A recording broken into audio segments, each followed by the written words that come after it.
할렐루야, 감사합니다.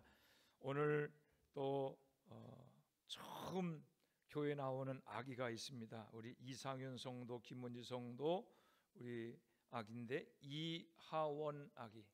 예, 두 분 다 앞으로 나오실까요? 이렇게 앞으로 나오세요. 예, 같이 나오십시오. 예.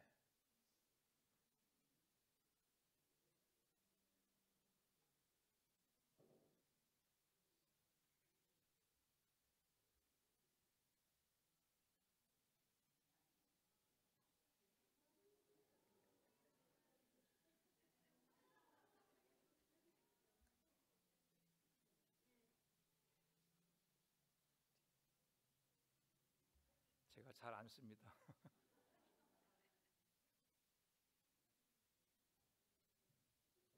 기도하겠습니다. 하나님, 천하의 귀한 생명 우리 이하원 어린이 주 앞에 나와 첫 예배를 드립니다. 주님께서 이 땅에 주신 귀한 생명이온데 주여 귀한 자녀를 붙잡아 주시고 일평생 주님의 은혜 가운데 살게 하여 주옵소서. 너무나 험난한 세상입니다. 주님의 은혜가 없다면 한순간도 살아갈 수 없사온데 주여 사랑하는 이 아기를 붙잡아 주셔서 일평생 선한 목자의 막대와 지팡이가 인도하여 주셔서 푸른 창과 실만한 물가로 인도함 받는 귀한 생명 되게 하여 주시옵시고, 아버지 하나님, 무엇을 하든지 간에 하나님께 영광 드리는 귀한 믿음의 자녀로 성장하시도록 축복하여 주시옵소서. 하나님, 부모되는 우리 이상윤, 김은희 성도도 붙잡아 주셔서 믿음으로 잘 양육해 도와 주시옵시고, 주님을 섬기는 가운데 믿음의 명문가로 세워지는 귀한 은혜와 축복을 허락하여 주시옵소서. 하늘문을 여시고 우리 하원이에게 하나님께서 놀라운 은혜와 축복을 부어 주셔서 일평생 주님의 돌보심 아래 하나님 복된 삶을 살아가시도록 주여 은혜 베풀어 주옵소서. 감사드리고 예수님의 이름으로 축복하며 기도해 싸움나이다. 아멘.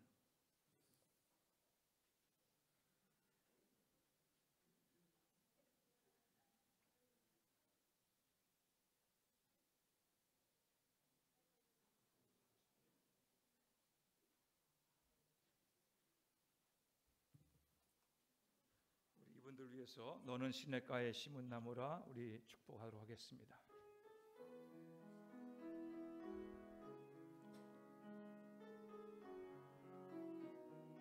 너는 시냇가에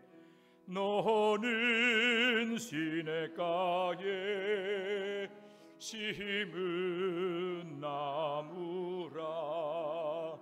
하나님의 사랑 안에 믿음 뿌리 내리고 주의 뜻대로 항상 살리라. 우리 세아장교에서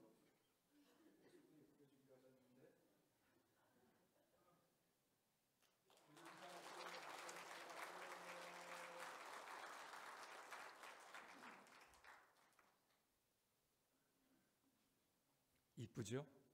네, 너무 이쁩니다. 오늘은 예수님이 죽음을 이기시고 부활하신 것을 우리가 축하하고 기뻐하는 부활절입니다. 2000년 전 십자가에 달려 죽으신 예수님이 죽음을 이기시고 부활하심으로 인류 최대의 원수인 죽음이 끝장났습니다. 더 이상 죽음은 우리를 괴롭히지 못합니다. 예수님은 부활의 첫 열매이십니다. 우리는 첫 번 열린 열매를 보면서 곧 이어 다른 열매가 또 열리겠다 그렇게 생각하게 됩니다. 우리는 예수님의 부활을 보면서 예수를 믿는 우리 또한 부활하게 될 것을 믿습니다. 그렇기 때문에 예수님의 부활은 나의 부활이며 우리 모두의 부활입니다. 죽음을 이기시고 부활하신 우리 주님을 찬양합니다. 죽음의 절망을 끝장내고 영생의 소망으로 살게 하신 우리 주님을 찬양합니다. 우리 뜨거운 박수로 우리 주님께 찬양과 건도를 드리겠습니다. 할렐루야, 할렐루야, 할렐루야, 할렐루야. 초대교회는 부활절과 관련된 중요한 예식이 있습니다. 그것은 바로 세례식입니다. 초대교회는 물론이거니와 오늘날까지 교회는 부활절에 세례를 베풉니다. 교회가 부활절에 세례식을 베푸는 이유는 세례가 부활과 영적으로 가장 비슷한 의미를 가지고 있기 때문입니다. 소망교회 김경진 목사는 그의 설교에서 초대교회 세례를 이렇게 설명했습니다. 3세기경에 기록된 것으로 추정되는 히폴리투스의 사도 전승에 따르면 세례를 받으려고 하는 사람은 부활절 새벽에 세례받는 물이 머리에까지 차는 세례탕을 향해 내려가게 됩니다. 완전히 잠길 때까지 내려갑니다. 완전히 물속에 잠기게 되었을 때 내가 성부와 성자와 성령의 이름으로 세례를 주노라 라고 하는 말씀이 주어집니다. 그리고 다시 세례탕을 걸어 나오게 됩니다. 이때 세례자는 죄에 대해서 죽고 그리스도와 함께 부활하는 경험을 하게 됩니다. 세례받는 사람들이 물 밖으로 나오면 그에게 세례명이 주어지고 흰옷이 입혀지며 젖과 꿀이 공급됩니다. 세례를 통해서 새로운 존재의 탄생을 경험하는 것입니다. 이처럼 초대교인들에게 부활절은 단순히 예수님의 부활 사건을 회상하거나 기념하는 날이 아니었습니다. 그들은 부활절마다 세례식을 통해서 자신이 죽고 다시 새로운 생명으로 살아나는 부활의 경험에 동참했습니다. 이것은 오늘도 마찬가지입니다. 우리가 예수를 믿는다라고 하는 것은 예수님의 죽음과 부활에 동참하는 삶을 사는 것입니다. 예수 부활의 증인으로 사는 것입니다. 그렇다면 우리는 어떻게 날마다 부활의 경험에 동참하며 부활의 증인으로 살아갈 수 있겠습니까? 첫째로 예수님의 부활을 믿어야 부활의 경험에 동참할 수 있습니다. 부활을 믿어야 합니다. 여러분, 부활이란 죽은 자가 살아나는 것이지만 잠깐 살아나는 소생과 영원히 사는 부활은 다릅니다. 성경에는 죽은 자가 살아나는 사건이 종종 기록되어 있습니다. 예수님도 죽은 백부장의 딸을 살려주셨고 죽은 지 나흘 되어 썩어져가는 나사로를 나사로야 나오너라 라고 하는 말씀으로 살려주셨습니다. 하지만 우리는 그것을 가리켜서 부활이야 말하지 않습니다. 죽었다 살아났지만 다시 죽었기 때문입니다. 그것은 부활이 아니라 소생이라고 부릅니다. 소생과 달리 부활은 죽음을 이기고 살아나서 다시 죽지 않고 영원히 사는 것입니다. 인류 역사상 죽음을 이기시고 부활하신 분은 오직 예수님 한 분밖에 없습니다. 예수님은 죽음을 이기셨고 부활하셨고 지금도 하늘 보좌 우편에서 영원히 살아계시며 온 세상을 통치하고 계십니다. 우리가 예수님의 부활을 믿는 것은 자기 체면이나 자기 확신 또는 그럴 수 있지라고 하는 막연한 기대가 아닙니다. 예수님의 부활은 영원한 진리입니다. 그 이유는 예수님의 부활이 역사적인 사건이요 부인할 수 없는 진리임을 성경이 증거하고 있기 때문입니다. 우리의 믿음은 100% 성경에 기초합니다. 우리 신앙을 이끌어가는 동력은 100% 하나님의 말씀에서 나옵니다. 우리 교회는 지난 2월 20일부터 1:1 제자 양육 성경 공부를 17주 과정으로 진행하고 있습니다. 30여 명이 넘는 분들이 신청해 주셔서 4개로 반을 나누어 운영하고 있습니다. 2주 전에는 구원의 확신에 대해서 공부했는데 그 교재를 보니까 기차 그림이 나옵니다. 예전에 여러분 석탄을 떼서 움직이던 그런 전기기관차 기억하시죠? 맨 앞에 뭐가 있죠?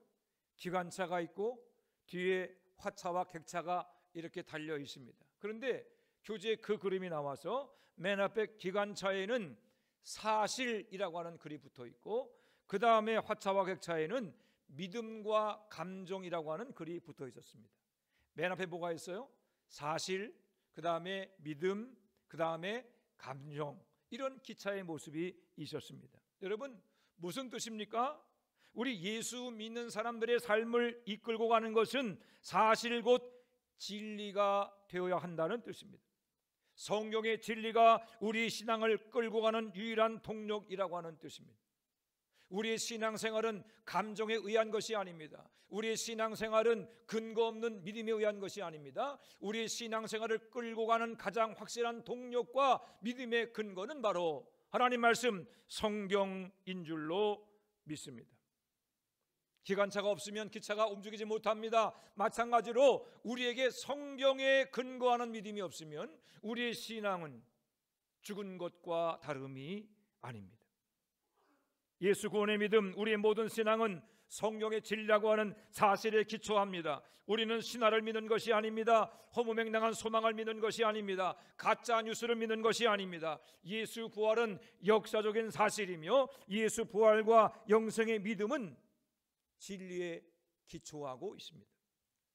미국의 명문 하버드 법대를 설립한 시몬 그린리프라고 하는 박사가 있습니다. 그는 1842년에 증거법 논조라고 하는 책을 썼는데 이 책은 모든 법률서 가운데서 단일조서로는 최고의 권위를 가진 책으로 인정받고 있습니다. 그만큼 이 그린리프 박사는 법률적으로 인정받는 분이라고 하는 뜻이겠죠.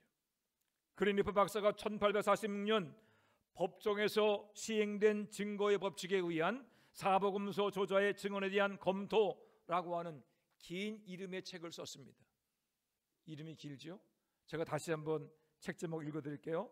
법정에서 시행된 증거의 법칙에 의한 사복음서 저자들의 증언에 대한 검토라고 하는 책입니다. 이 책에서 그린리프 박사는 예수님의 부활에 대해서 이렇게 말하고 있습니다. 사도들이 선언하는 예수는 공개 법정에서 죄인으로 판결받아 처형을 당했다. 세상의 모든 지배자들은 지대한 관심과 열정으로 그들을 반대했다. 사도들은 사람의 마음에 나타날 수 있는 가장 무서운 공포에 직면해서도 이 교리를 당당하게 주장하였다. 그린리프 박사의 주장처럼 초대교사를 보게 되면 사도들과 초대교회 성도들은 무시무시한 박해를 받았습니다. 왜 박해를 받았습니까? 도둑질을 했습니까? 아니면 살인과 강도를 했습니까? 그렇지 않습니다. 단지 예수를 믿는다는 그 믿음 때문에, 단지 예수를 주로 고백하고 그리스도 예수의 부활을 증거한다는 것 때문에 그들은 끔찍한 박해를 당하고 그리고 고문을 당하며 죽어갔습니다. 예수를 믿는다는 이유 때문에 산채로 화형을 당하고 십자가 달려 죽고 목이 잘려 죽었습니다. 예수를 믿는다는 이유 때문에 칼과 짱에 찔려 죽고 톱에 켜져 몸이 두 동강 나서 죽고 맹수의 밥이 되어 죽는 등 이루 말로 닿을 수 없는 고문과 박해와 위협과 공포예요. 그럼에도 불구하고 이들은 예수 복음을 포기하지 않았습니다. 나는 예수를 믿지 않습니다. 단 한마디만 하면 그 모진 고문과 죽음에서 건진받을 수 있는데도 그들은 끝까지 목숨을 바쳐가며 예수 구원의 복음, 부활의 소식을 전했습니다. 그 이유는 무엇입니까? 그들이 미쳤기 때문입니까? 그들이 거짓말에 속아 넘어갔기 때문입니까? 그렇지 않습니다. 그들은 부활하신 예수를 만났습니다. 그들에게는 부활에 대한 분명한 믿음과 그로 인한 구원과 영생에 대한 확신이 있었습니다. 그린리프 박사는 이런 결론을 내립니다. 그러므로 예수께서 실제로 죽음에서 부활하지 않았거나 그들이 이 사실을 확실하게 알지 못했다면 그들이 말했던 예수 구원의 진리를 그처럼 지속적으로 전하고 다닌다는 것은 불가능하다. 예수님이 부활하셨다라고 하는 그러한 기록인 것입니다. 사랑하는 선지자교회 성도 여러분, 예수님의 부활이야말로 역사적인 사실이며 부인할 수 없는 진리입니다. 무엇보다 예수 부활의 진리를 굳게 붙드는 여러분들이 되시기를 바랍니다. 지금 세상이 얼마나 악하고 혼미한지 모릅니다. 악한 마귀가 우는 사자와 같이 삼킬 자를 찾고 있습니다. 할 수만 있으면 택한 자라도 미혹하여 삼키려고 하고 있습니다. 이렇게 악하고 혼란한 시대를 살아갈수록 우리는 진리 위에 굳게 서야 합니다. 예수님의 부활, 역사적 사실을 믿으시기 바랍니다. 예수님이 죽음을 이기시고 부활하심으로 모든 믿는 자에게 부활과 영생으로 인도하신다고 하는 성경의 약속을 믿으시기를 바랍니다. 그리함으로 예수 부활에 동참하며 예수 복음의 증인으로 살아가는 여러분이 되시기를 바랍니다. 두 번째로 주님이 기뻐하시는 삶을 살아야 부활에 동참하는 영광을 누릴 수가 있습니다. 우리가 부활의 영광에 동참하려면 주님이 기뻐하는 삶을 살아가야 합니다. 부활의 믿음으로 산다는 것은 단순히 교회 공동체 앞에서 세례를 받는 것으로, 그리고 세례 받았으니 또 직분을 받는 것으로 끝나지 않습니다. 세례를 받았다면 부활의 주님이 기뻐하는 삶을 살아야 합니다. 그냥 세례자가 아니라, 그냥 직분자가 아니라 주님이 기뻐하시는 세례자와 직분자가 되어야 합니다. 오늘 본문에서 바울 사도는 세례를 출애굽하던 이스라엘 백성들에 비유하여 설명하고 있습니다. 이스라엘 백성들이 애굽에서 노예 생활하다가 모세의 인도로 애굽을 탈출하게 되었습니다. 이스라엘 백성들은 하나님께서 기적처럼 홍해를 갈라주심으로 홍해를 마른 땅처럼 건넜습니다. 광야를 행진할 때 백성들의 앞에는 낮에는 구름 기둥이, 밤에는 불 기둥이 그들을 인도해냈습니다. 하나님이 주시는 만담의 추억을 먹고 반석에서 나오는 샘물을 마셨습니다. 바울은 이런 이스라엘 백성들의 출애굽 사건이 세례와 비슷하다라고 했습니다. 출애굽 사건을 통해서 애굽의 종으로 살던 이스라엘 백성들이 자유를 얻게 되었던 것처럼 세례를 받으면 마귀의 종으로 살던 우리가 하나님의 백성이 된다라고 하는 것입니다. 바울 사도는 이스라엘 백성들의 출애굽과 교회에서 베푸는 세례가 비슷하다, 그것을 말하기 위한 것이 아닙니다.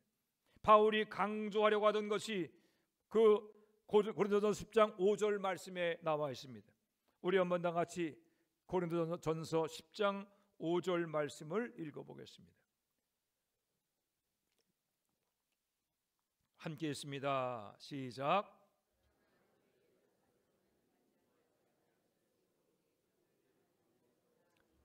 아멘. 그러나 그들의 다수, 여기서 그들은 누굽니까? 출애굽한 이스라엘 백성입니다. 출애굽한 이스라엘 백성들의 많은 사람들이 하나님이 기뻐하지 않음으로 말미암아 광야에서 멸망을 당했다는 것입니다. 출애굽한 이스라엘 백성들의 목표는 가나안 땅이었습니다. 그런데 이 이스라엘 백성들이 가나안 땅을 향해 가다가 광야에서 우상을 숭배했습니다. 틈만 나면 불평하고 원망하고 하나님 말씀을 거역하고 불순종했습니다. 하나님이 기뻐하는 삶을 살지 못했습니다. 결국에 출애굽한 1세대 가운데서 여호수아와 갈렙을 제외하고 200만 명에 달하는 이스라엘 백성들이 다 광야에서 죽임을 당하고 말았습니다. 고린도 교인들 중에서는 세례를 구원의 완성으로 생각한 사람들이 있었습니다. 믿음을 고백하고 세례를 받았다면 이제는 어떤 죄를 지어도 천국에 갈 수 있다, 그렇게 생각하는 사람들이 있었습니다. 한 번 구원은 영원한 구원이고 한 번 세례를 받으면 그 효력이 영원히 가기 때문에 나태함과 게으름, 심지어 우상 숭배에 빠져 있으면서도 또 죄를 지으며 악한 길을 가면서도 회개하지 않는, 회개할 줄 모르는 사람들이 있었습니다. 사도 바울이 그들 향해서 경고한 것입니다. 출애굽했다고 다 가나안 땅에 들어가는 것이 아닌 것처럼, 세례 받았다고 다 천국 가는 것이 아니다, 광야를 행진한다고 다 구원받은 것이 아니듯이 세례 받았다고 다 구원받은 것이 아니다. 하나님이 기뻐하는 세례자의 삶을 살아야만 구원받을 수 있고, 하나님이 기뻐하는 삶을 살아야만 부활의 영광에 동참할 수 있다. 감리교회를 창시하신 웨슬리 목사님도 비록 구원을 받았을지라도 은혜에 순종하지 않으면 구원을 잃을 수 있다라고 경고했습니다. 구원은 하나님의 은혜로 주어지지만 성도가 구원을 완성하기 위해서는 주의 말씀에 순종해야 한다고 했습니다. 그래서 웨슬리 목사님은 세례받고 구원받은 이후에도 두렵고 떨림으로 구원을 이루어가는, 하나님이 기뻐하는 삶을 살아야 한다라고 이야기한 것입니다. 여러분, 그렇습니다. 세례는 구원의 완성이 아니라 구원의 시작입니다. 세례받는다는 것은 이제 구원받은 자로 살아가겠다고 하는, 주의 말씀에 순종하며 살아가겠다고 하는 그러한 결단인 것입니다. 우리가 예수님 부활에 동참하는 영광을 누리려면 세례받은 것으로 만족하지 말고 날마다 주님을 기쁘시게 하는 삶을 살아가야 할 것입니다. 바울 사도는 고린도전서 10장 31절에서 주님께서 기뻐하는 삶이 무엇인가를 정의합니다. 그런즉 너희가 먹든지 마시든지 무엇하든지 다 하나님의 영광을 위해서 하라. 무엇을 위해서 하라고요? 하나님의 영광을 위해서. 내가 말하는 것, 내가 생각하는 것, 내가 행동하는 것, 이것을 과연 하나님께서 기뻐하시는가? 내 행동이 하나님의 이름에 먹칠하지 않는가? 이런 것들을 생각하면서 살아가라라고 하는 것입니다. 오늘날 너무나 많은 교인들이 성경과 하나님의 영광에 어긋난 삶을 살고 있습니다. 하나님 말씀을 앞세우지 않고 자기 생각과 경험을 고집하고 있습니다. 직분과 연륜의 뒤에 숨어서 죄를 지어도 회개할 줄 모르는 완악하며 교만한 삶을 살고 있습니다. 그 결과 속으로는 죽은 악취가 풍기는데 겉으로 주여 주여 하면서 구원을 받았다고 착각하는 사람이 늘어나고 있습니다. 그러나 여러분, 그런 구원은 없습니다. 주님이 기뻐하는 삶을 살지 않는 구원은 성경 어디에도 없습니다. 내 삶의 모습이 내 믿음의 현 주소입니다. 나의 말과 생각과 행동을 보면 내가 주님을 기쁘시게 하는 삶을 살고 있는지 아닌지를 분별할 수 있습니다. 무엇보다 주님을 기쁘시게 하는 삶을 살아가시기를 바랍니다. 날마다 예수님을 따라가며 그 말씀에 순종하시기를 바랍니다. 우리의 말과 행실로 하나님께 영광되는 삶을 살아가시기를 바랍니다. 그리함으로 우리의 생명이 끝나는 그날 죽음을 이기고 부활의 영광에 동참하는 모든 성도가 되시기를 부활의 첫 열매 되신 우리 예수 그리스도의 이름으로 축원해 드립니다.